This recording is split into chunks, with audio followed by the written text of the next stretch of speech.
Goes competitive exclusion principle.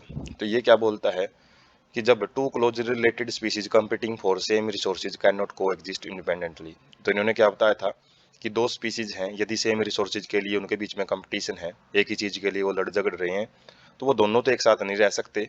उनमें से जो कम्पिटिटिवली इन्फीरियर है, मतलब जो सही ढंग से कंपटीशन नहीं कर पा रही है, वो आराम आराम से खत्म होती हुई चली जाती है और एक टाइम के बाद बिल्कुल खत्म हो जाती है, जबकि जो दूसरी सुपीरियर है वो वहां पे अच्छे ढंग से पनप सकती है।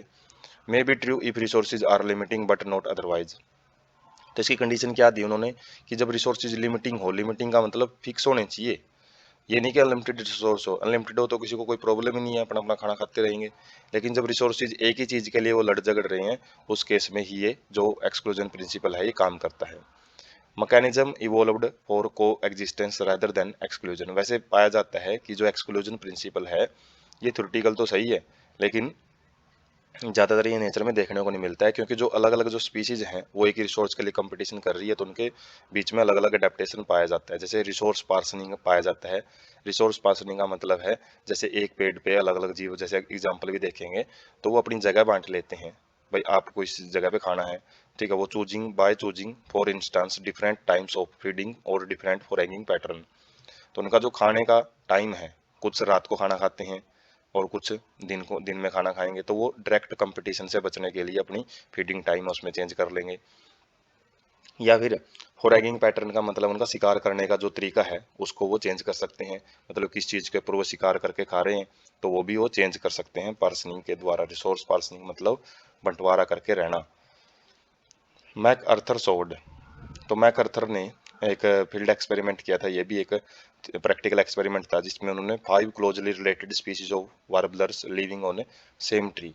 वार्बलर क्या होती हैं? चिड़िया जो नॉर्मली हम स्पैरो बोलते हैं वो होती हैं ये, और ये एक ही पेड़ पे रह रही थी, 5 स्पीसीज थी। Able to avoid competition and coexist. तो यहाँ पे लेकिन इनके बीच में इनका हालांकि रिसोर्स एक ही के ऊपर डिपेंडेंट थे, लेकिन इनके अंदर कभी भी कंपटीशन नहीं पाया गया, ये एक साथ रह रही थी वहाँ पे। Due to behavioural difference in their foraging activity, मतलब उनके जो फॉरएगिंग एक्टिविटी शिकार करने के जो गुण हैं उनके अंदर उनका बिहेवियरल अडेप्टेशन था।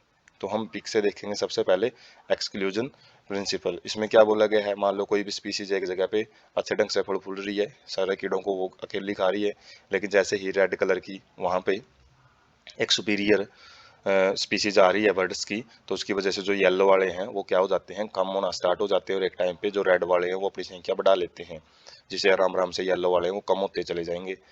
जबकि जो रिसोर्स पार्सनिंग है वो क्या कहता है, जैसे ये 5 स्पीसीज जो मैकार्थर ने बोला था, 5 अलग अलग टाइप के वार्बलर होते हैं, स्पैरो होती हैं ये, और ये क्या करती हैं, जैसे एक ही पेड़ पे यदि रह रही हैं, तो जो ये ब्लैक बुरमीनियन बुरमीनियन वार्बलर है, तो ये क्या करती है, बाहरी रीजन में जो हम सेडेड, जो एक अलग से रीजन बना रखा है ट्री का, इन ट्री में अलग अलग रीजन दे रखे हैं, देख सकते हैं हम, जो थोड़ा सा एक येलो पोर्शन है, बाकी ग्रीन कलर है। जो येलो पोर्शन है उसके ऊपर ये उस रीजन को ये खाती है, उसको उसके अंदर जितने भी कीट वगैरह होते हैं उनको खाती है।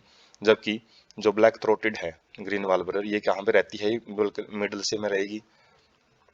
जो केप में वार्बलर है ये कहाँ पे, टिप रीजन पे ज़्यादा रहती हैं, और बे ब्रिस्टेड वार्बलर हैं, इनका थोड़ा सा रीजन है वो मिडल में रहता है, लेकिन इनसे थोड़ा सा अलग। तो ये अपने अपने जो प्लांट होते हैं उनका जो रीजन है उसको बांट लेती हैं, रिसोर्स पार्सनिंग कर लेती हैं, ताकि ये सारे की सारी क्या कर सकें, को एग्जिस्ट कर सकें, एक दूसरे के साथ ये मिलके रह सकें।